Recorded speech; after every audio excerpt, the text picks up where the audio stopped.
So for 20, you brought up a good topic last week, talking about the characters and shit. So how you feel about the customization so far? But they can add a lot.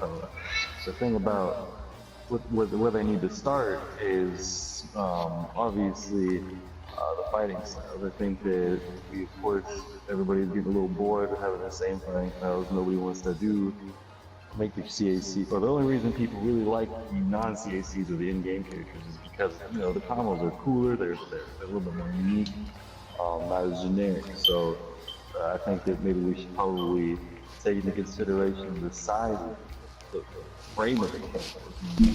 We got small characters, maybe they should be faster. Bigger characters should be slower, maybe do a little more damage. Example, Broly, whose combos aren't super fast, but real efficient. That's where I would start. Just Yeah, I completely get what you're coming from. Two per character. Two. Just two. It's not that hard. You're small and a big. Ideally, it would be three, so that you'd have the medium, then you'd have the smallest, and you'd have the largest.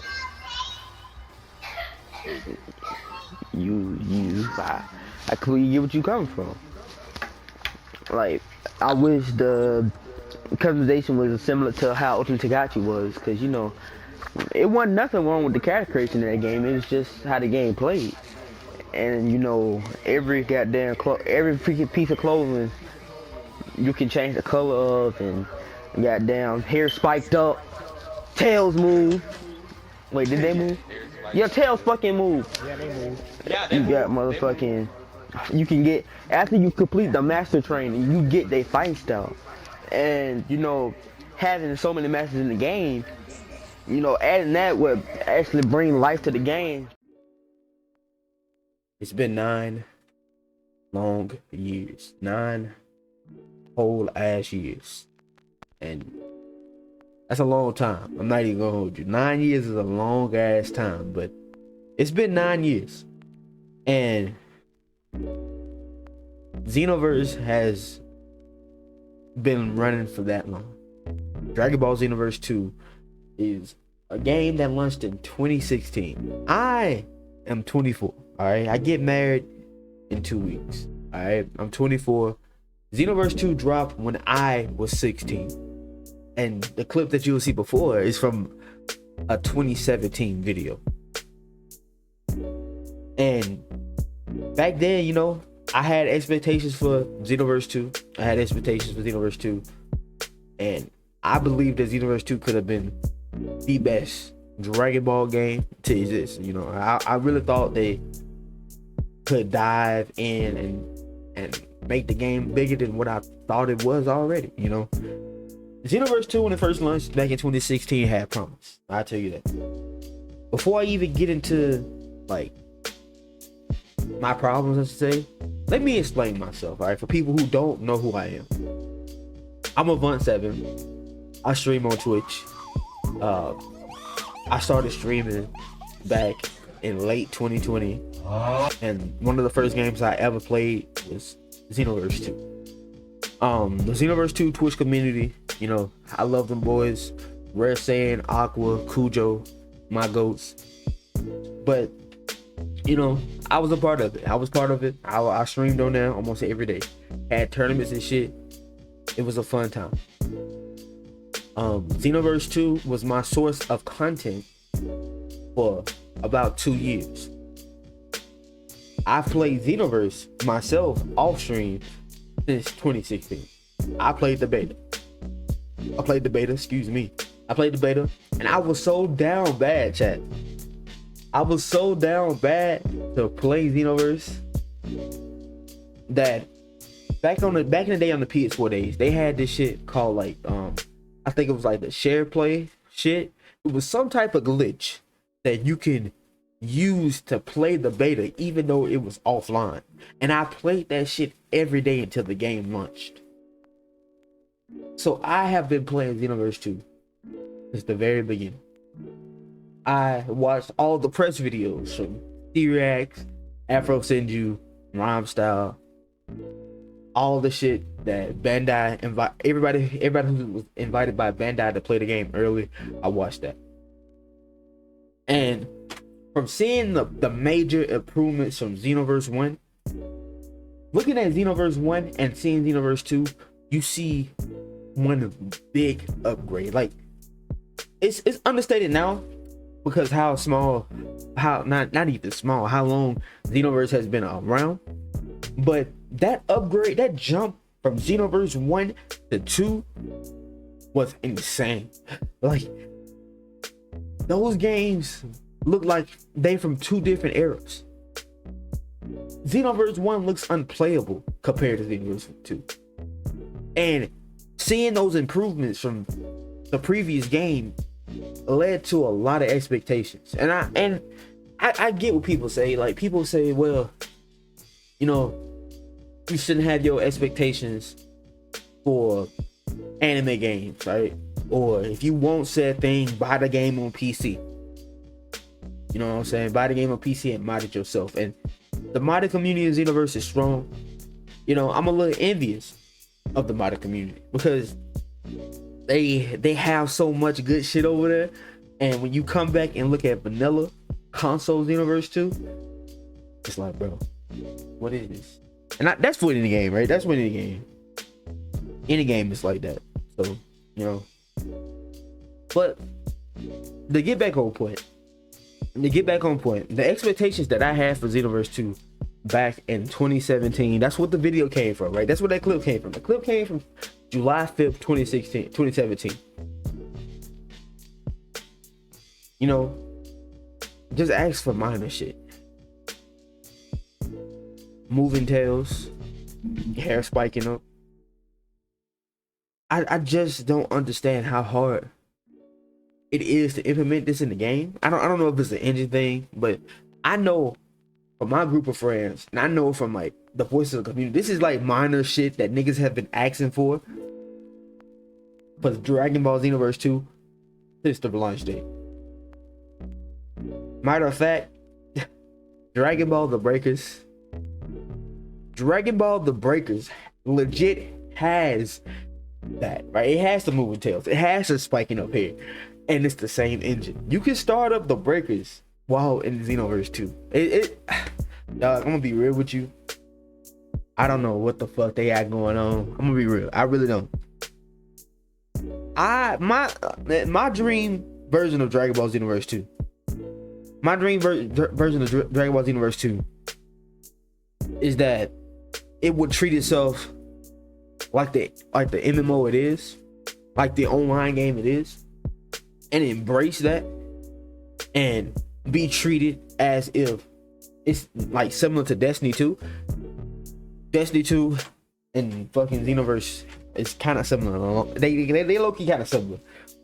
They both released 2017, 2016. Destiny 2 had a rocky start, but you know they dug into that shit and they built I'd say a somewhat decent game, right? And built a somewhat decent game, but one thing it does is that it supplies content.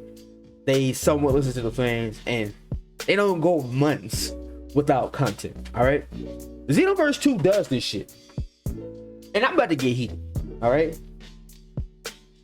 Xenoverse 2 refuses to die, right? It refuses to die, but they do these month-long spouts, right? They do these month-long spouts where they drop a DLC 7 months in between each other. Like, you get one DLC 7 months ago, and you get another DLC 5 months after that shit. And in the in-between time, you get the stupid-ass festival universe. Nobody wants to do that stupid-ass shit. That shit is ass. The festival universe is dog shit. You time gate free content to get people to play your game, but the gameplay, like the gameplay loop is trash. Niggas don't want to do that shit. You have people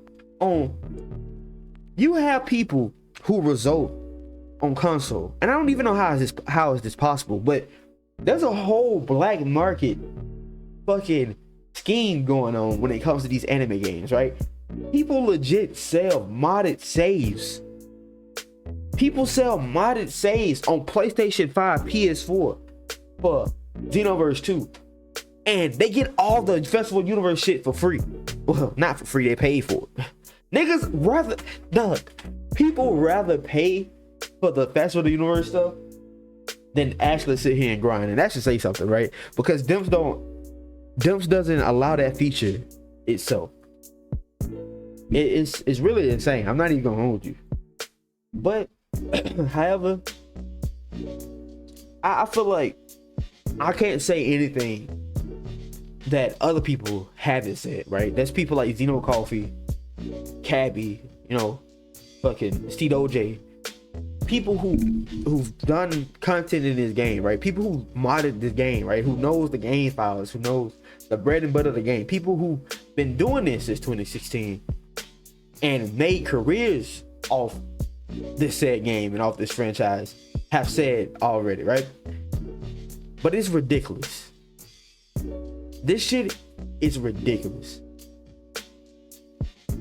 No other franchise gets handled like this, right? No other franchise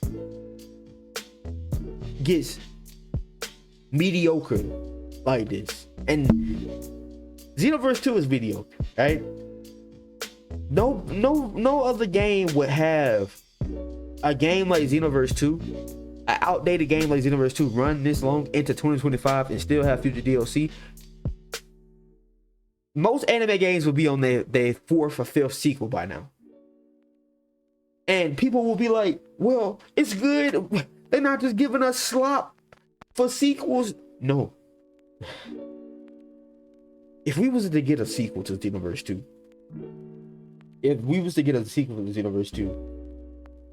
they would have to add some type of content for people to buy the game. A sequel to Xenoverse 2 wouldn't just be Xenoverse 2 and more. They would have to develop new shit for that said game. Instead of adding 5 parallel quests, 2 new characters, and some CAC codes every few months. They would have to develop a new game, right? They have to add new stuff. Even if it's mediocre, even if it's slop, they would have to add something new for people to buy the game. And that's what they would do. When people ask for Xenoverse 3, they're not asking for more characters, right? The yearning for Xenoverse 3 is the yearning for content, right? For something new. People have seen Content City for years. Like the video that you seen earlier, the clip that you seen earlier is from 2017, bro. People yearn for new. People yearn for new models, an update. This is a 2016 engine, all right? People yearn for new. And the DLC don't do that. The DLC, yes, the DLC might add a little level of fun that would be great for about a week or two. But there's no reason for you to hop on Xenoverse after that week. And yet they insist on keeping this alive. I just don't get it. I'm disappointed. I am disappointed. I really am. I never thought that in 2025 that I would be talking about Xenoverse DLC and yearning for a Xenoverse 3. All right. If you would have told my younger self that Xenoverse 3 would have been out, I wouldn't be out. I will laugh at you, because this is one of the most successful anime games of all time. One of the most successful. I believe Xenoverse 2 is right behind Stormfall and Sparking Zero. I don't know the sales for sure, but I know this game is successful because Dragon Ball makes money. And this is what the mediocreness comes from, right? This is the core of all our problems. And this stretches more than just Xenoverse, right? This is Bandai in general, or Shueisha and Toei in general. The Dragon Ball name makes money. The Dragon Ball brand makes money. So they can dish out, they can put out anything and they will make money.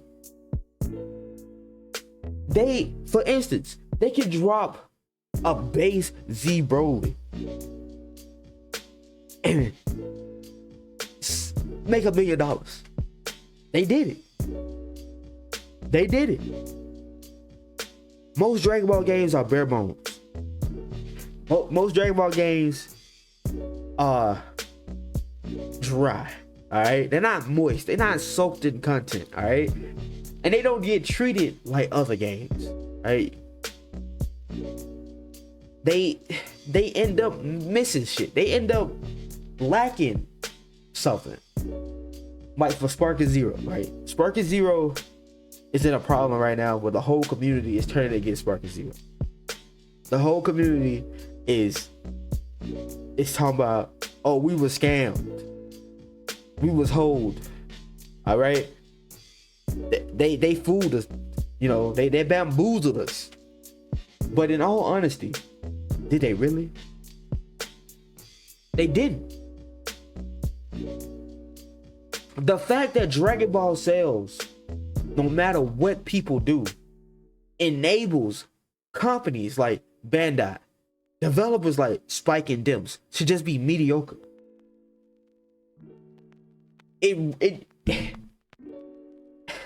It's a shame. It's really a shame, bro. It's really a shame. It shouldn't be like this. It should not be like this, but it is. This is what it is. And it's sad. We've been through 3 development teams for Xenoverse, right? And every time we get a new director, new producer of the game, we think that it's a new era.